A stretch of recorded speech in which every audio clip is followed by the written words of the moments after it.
Tel Rehob, ou Rehob, aparece com esse nome em textos egípcios, como na lista das cidades conquistadas pelo faraó Sheshonq I, ou Sisac, como aparece na Bíblia, por volta de 926 a.C.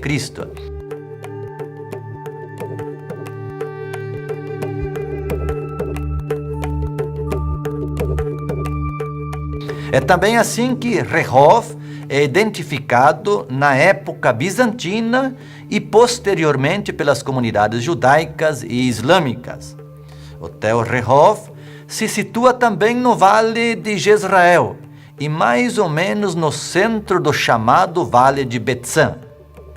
Cerca de 5 quilômetros ao norte está o sítio arqueológico de Betzã e a 3 quilômetros a leste passa o rio Jordão.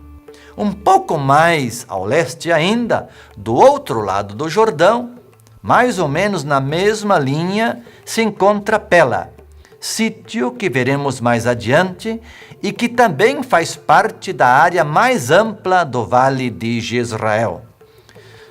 Do Monte Gilboé é possível ter uma visão bem ampla de todo o plano. O Tel Rehob compreende uma área de 10 hectares, portanto, encontra-se entre os maiores sítios arqueológicos de Israel. Sua forma é levemente triangular e se divide em duas partes. A parte norte, que é mais baixa e um pouco mais larga, e a parte sul, mais alta e estreita. A cidade baixa mede em torno de 6 hectares e a cidade alta, 4.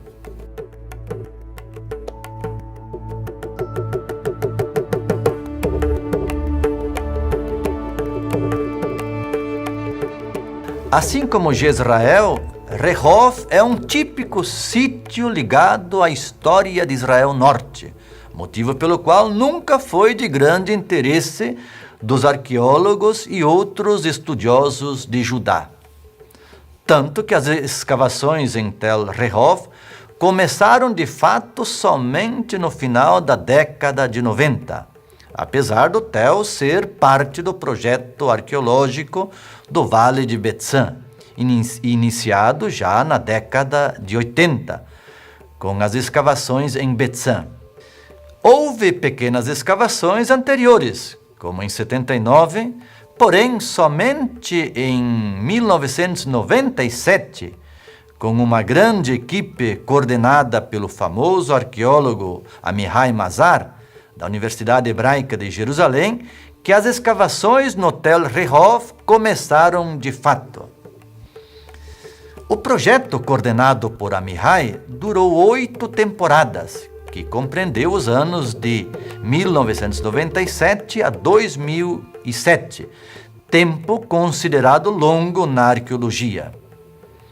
Quando se chega ao sítio, se tem uma grande frustração, pois se vê os locais das escavações, mas não se vê os objetos, não se vê as escavações, as construções escavadas, como muros, edifícios, o apiário, etc., que foram encontrados aí. Na verdade, é que devido à fragilidade do material, em sua ampla maioria feita de adobe, os escavadores, assim que registraram as obras, voltaram a enterrá-las. Essa é, na verdade, a melhor forma de protegê-las das intempéries e da depredação humana. Amihai e sua equipe encontraram sinais de ocupação muito remotas no sítio. Da Era do Bronze Antigo foi encontrada uma fortificação no lado sudoeste da cidade alta, que consistia num muro de tijolos de adobe em torno de 6 metros de altura por 9 de largura. Ao que parece, essa fortificação cercava toda a cidade alta, o que pode ser prova de que Rehob fosse a mais importante cidade-estado do Vale de Betzã na Era do Bronze, enquanto que Bethsan mesmo, a cidade, não passava de uma fortaleza administrativa do Império Egípcio. Na estela de Sete I, que data desse período, ao redor de 1300 a 1290, diferentemente das cidades vizinhas como Pela e Hamat, que se juntaram à coalizão anti-egípcia, Rehov permaneceu fiel ao império.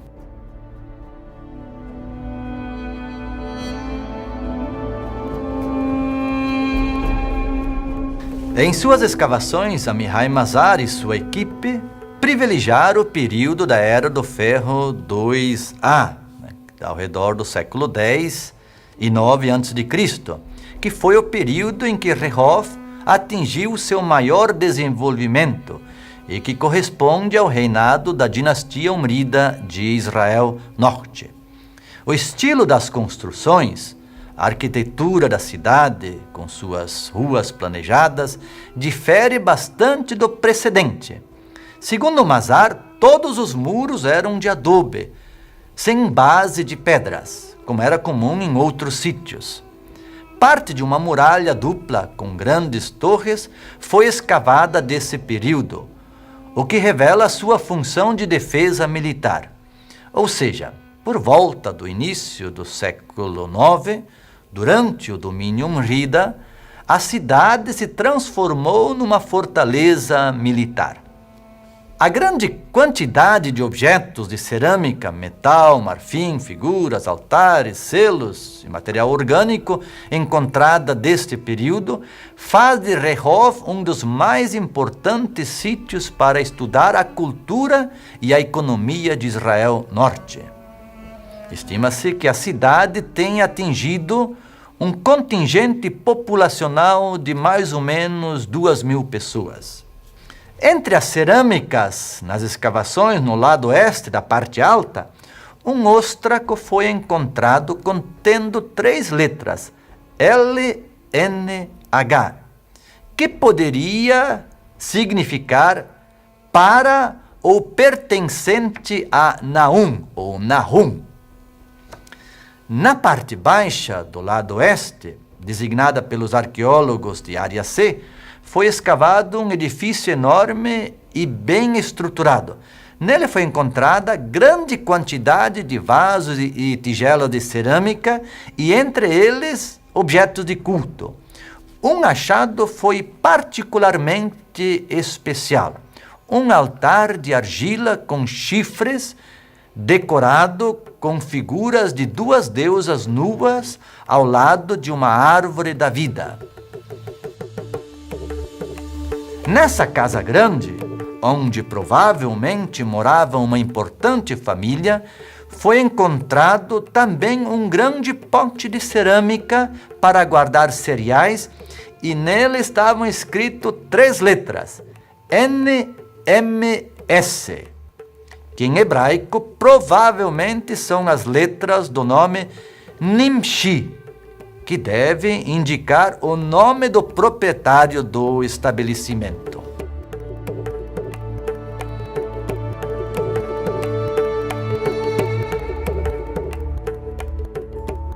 Durante as escavações no ano de 2005, um achado surpreendeu não só Mazar e sua equipe, mas a toda a comunidade acadêmica. Ao escavar um muro de adobe, os escavadores encontraram cera de abelha em cilindros de cerâmica. Inicialmente se pensava que fosse um engano, porém, ao ser analisado em laboratório, a evidência se confirmou. Fora encontrado o primeiro apiário em Israel. Nos 2 anos seguintes, as escavações do apiário continuaram e foram encontrados 25 cilindros sobrepostos em 3 fileiras. Acredita-se que devia haver pelo menos 75 deles, podendo inclusive haver mais.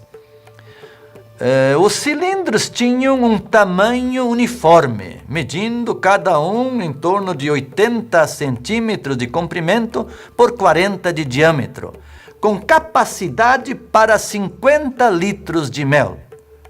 Numa extremidade do cilindro havia um buraco de mais ou menos 3 a 4 centímetros de diâmetro para a entrada e saída das abelhas, e na outra uma tampa para a retirada do mel.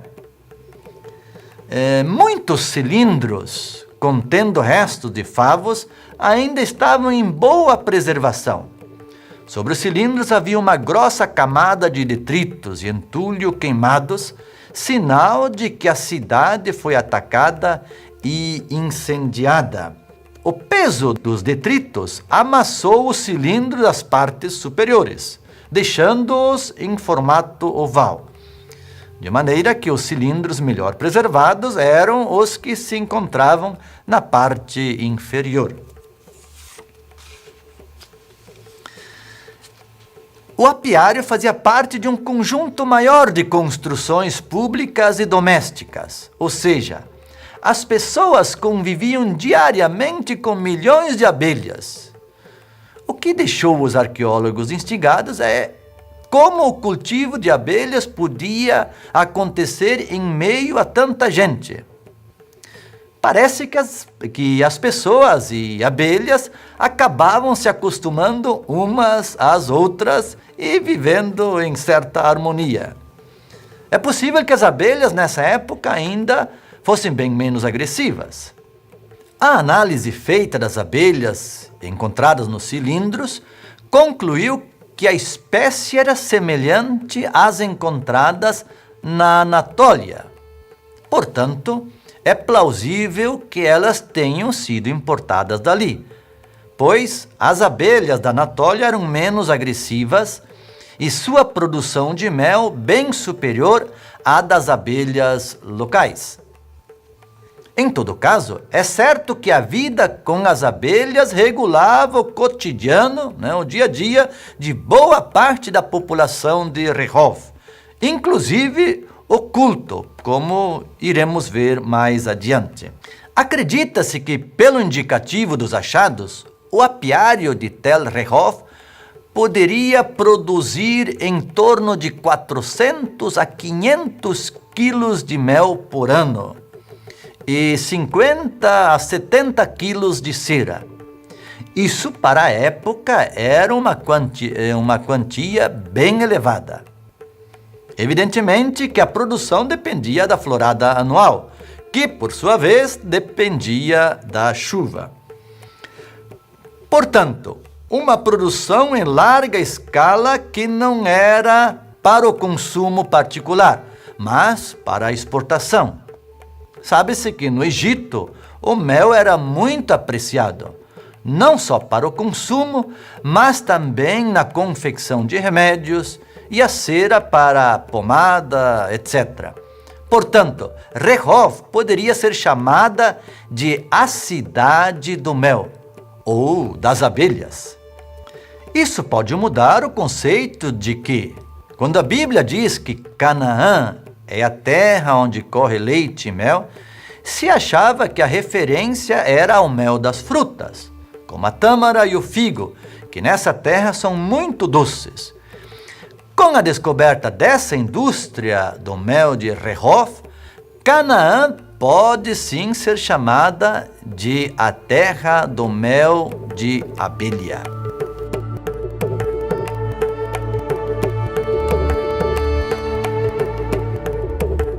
Enquanto o apiário ia sendo escavado, uma pergunta começava a martelar a cabeça dos arqueólogos. Quem poderia ser o dono de tamanha estrutura industrial e quem morava no edifício onde a maioria do material foi encontrada?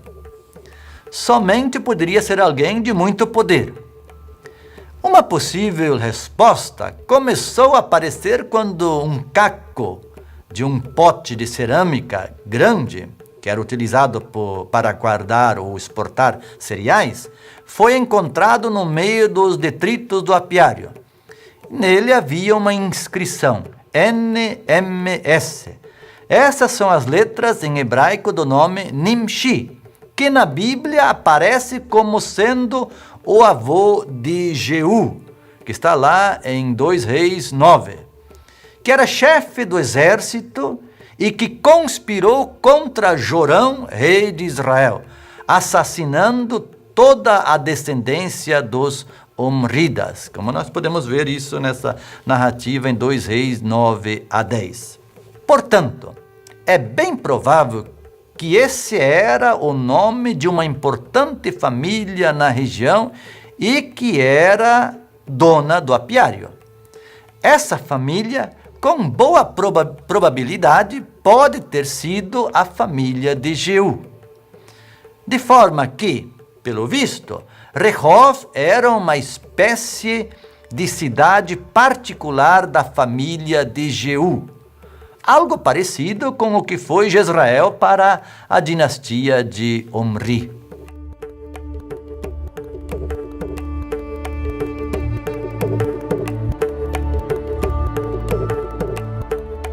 Junto ao apiário foram encontrados vários objetos de culto, entre eles o altar de argila de 4 chifres, com as 2 deusas nuas e, entre elas, a árvore da vida. Ou seja, junto ao apiário havia um santuário, ou uma bamá, como se diz em hebraico. O altar estava quebrado, possivelmente resultado da violenta conquista da cidade em 830 a.C. Uma vez restaurado, ele foi datado na Era do Bronze Tardio, por volta de 1300 a.C. Entre os pedaços do altar quebrado, também foi encontrado uma fachada com um desenho fino contendo 3 imagens de deusas nuas de pé e, entre elas, também a árvore da vida. Os desenhos são similares ao altar de 4 chifres, o que indica que o culto do período do bronze continuou no período do ferro, até a cidade ser destruída. Ou seja, que esse altar, apesar de ser da Era do Bronze Tardio, continuou sendo utilizado nos séculos seguintes. Ainda junto ao altar, também foi encontrado um cálice grande com a pintura de uma flor, de maneira que é bem provável que o culto ali praticado estivesse relacionado à apicultura. O interessante é que o livro do Levítico proíbe o mel como oferta a ser queimada a Javé. Assim diz no Levítico: nenhuma oferta que você trouxer a Javé não deverá ser fermentada, pois nenhum fermento e nenhum mel deve ser queimado como oferenda a Javé. Portanto, se há proibição, é porque esse tipo de culto, onde se queimava o mel para a divindade, existia. Por último, no mesmo local, não no apiário, mas na casa grande, que fazia parte do conjunto de construções, foi encontrada uma espécie de caixa de argila arredondada. No topo da caixa tem uma cena dramática, um animal que se parece a um leão, com longas patas dianteiras, prende em cada uma das patas uma cabeça humana. O formato do rosto das pessoas, que aparentam ser homens, expressa muita dor. No meio da caixa tem uma enorme abertura, possivelmente para guardar objetos de culto. A abertura, cujo entorno tem uma serpente, também pode ser identificada com a boca da divindade. Em todo caso, esse culto, como outros expressos nos diferentes objetos já vistos anteriormente, somados ainda a outros de características domésticas e que não foi possível apresentar aqui, todos encontrados em Tel Rehov, são inéditos e surpreendem os estudiosos, pois até essas descobertas se desconhecia a existência de tais cultos em terras israelitas. Prova de que ainda há muito por descobrir sobre o culto e a cultura de Israel Norte.